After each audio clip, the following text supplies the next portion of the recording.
রোগীদের একটা বড় অংশ যারা কোমর ব্যথায় ভোগেন তারা সঠিক তথ্য পান না যে কী ধরনের আধুনিক চিকিৎসা আমাদের কোমর ব্যথার জন্য আছে। বিশেষ করে পিএলআইডি বা সায়াটিকায় যারা ভোগেন তাদের ক্ষেত্রে অনেক ধরনের আধুনিক চিকিৎসা এখন সারা বিশ্বে ব্যবহৃত হচ্ছে।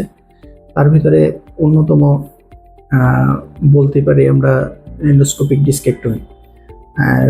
আগে দেখা যেত যে কোমর ব্যথায় যাদের কষ্ট হতো, যাদের সায়াটিকা ছিল, পিএলআইডি ছিল, তাদের পিঠে বড় একটা সার্জারি লাগতো, বেশ বড় করে কেটে তারপরে ডিস্কের সামান্য একটা অংশ বের করার জন্য বড় একটা অংশ কেটে ফেলতে হতো। কিন্তু গত 20 বছরে এন্ডোস্কোপিক ডিস্কেক্টমি একটা রিভলিউশন নিয়ে এসেছে চিকিৎসা ক্ষেত্রে, যেখানে আপনার নর্মাল টিস্যু কাটা ছেঁড়ার কোনো বিষয়ই নেই।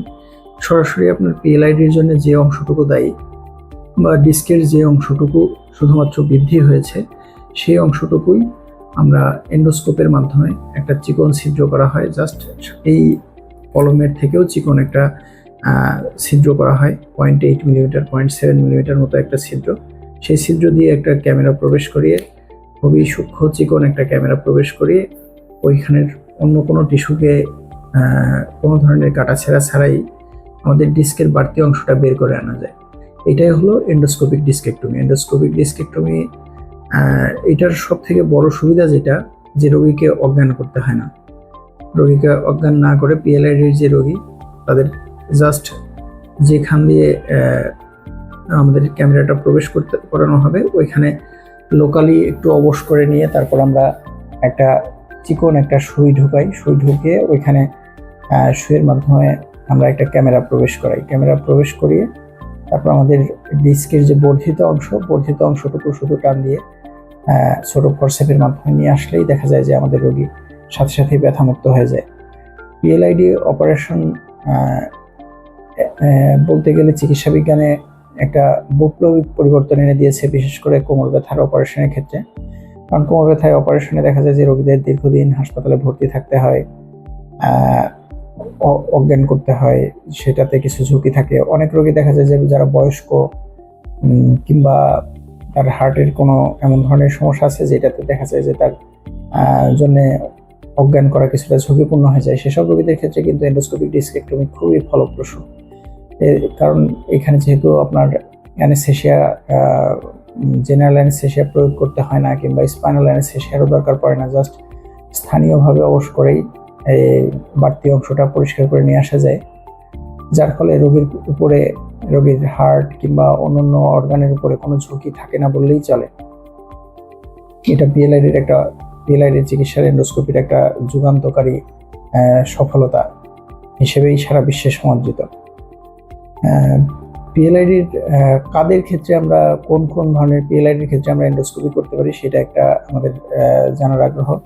আমরা সবাই জানি যে পিএলআইডি বলতে যখন আমাদের রোগী কোমরের ব্যথার কথা বলে, রোগী আমাদের কাছে আসে, কোমর ব্যথা হচ্ছে, তার কোমর থেকে পায়ের দিকে ব্যথা আসে, ঝিরঝির অবশ এরকম লাগে, পা ভারী হয়ে যায়, কিছু দূর হাঁটতে পারে না, কিছু দূর হেঁটেই সে বসে পড়তে হয়। অথবা অনেকে বলে যে আমার পায়ের ভিতরে অনেক যন্ত্রণা, সূচের মতো ফোটায়, পাটা মনে হয় যে ফেটে যাবে, যে কোনোভাবেই আমি একটু হাঁটাচলা করতে পারি না।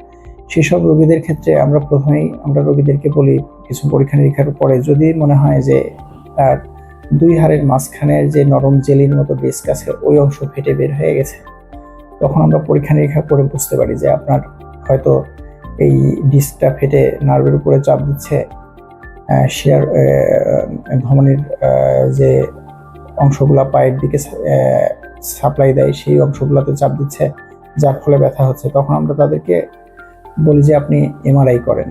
কোমরের এমআরআই করলে দেখা যায় যে এক্স্যাক্টলি কোন অংশটা বাড়তি, এমআরআই এটা সুন্দর পরিষ্কারভাবে এটা বোঝা যায়।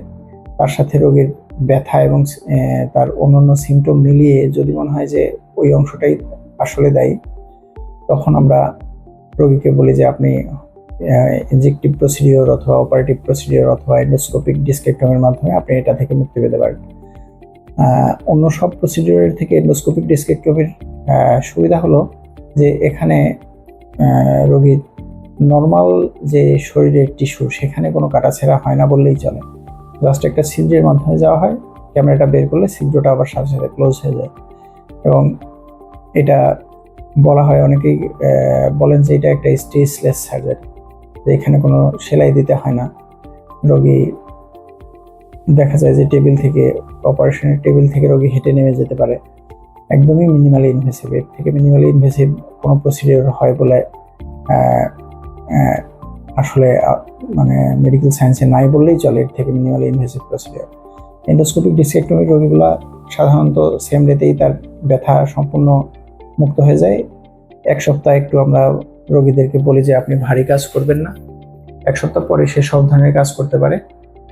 ইভেন রোগী হাসপাতালে না থেকে 4 ঘন্টা পরে বাসায় চলে যেতে পারে। এই ধরনের রোগীর আসলে হাসপাতালে থাকবার ওরকম দরকারই পড়ে না, কারণ যেহেতু তার খাবারে কোনো রেস্ট্রিকশন থাকে না, তার অ্যানেস্থেসিয়া প্রয়োগ করা হয় না, তার রক্তপাতও ওই রকম মানে কোনো রক্তপাত হয় না বললেই চলে। রক্ত সামান্য 2-3 ফোঁটা 4 ফোঁটা রক্ত হয়তো যায়, রক্তপাত নেই, রক্তপাতবিহীন এবং কাটাছেঁড়াবিহীন খুবই সুন্দর একটা চিকিৎসা হলো এন্ডোস্কোপিক ডিস্কেক্টমি। যাদের সায়াটিকার প্রবলেম আছে কিংবা যারা পিএলআইডিতে ভুগছেন, তাদের ক্ষেত্রে যদি এক বা একাধিক ডিস্কে এরকম বর্ধিত অংশ থাকে এবং যেগুলোর জন্য ব্যথা পায়ের দিকে আসে, তারা চাইলেই পিএলআইডিতে এন্ডোস্কোপিক ডিস্কেক্টমির কথা চিন্তা করতে পারেন। এটা খুবই ইফেক্টিভ একটি প্রসিডিওর এবং সাকসেস রেটও আপনার খুবই হাই। এটা আমাদের যে প্রচলিত অপারেশন পদ্ধতি আছে তার থেকেও সাকসেস রেট পিএলআইডির ক্ষেত্রে এন্ডোস্কোপিক ডিস্কেক্টমিতে হাই। ধন্যবাদ।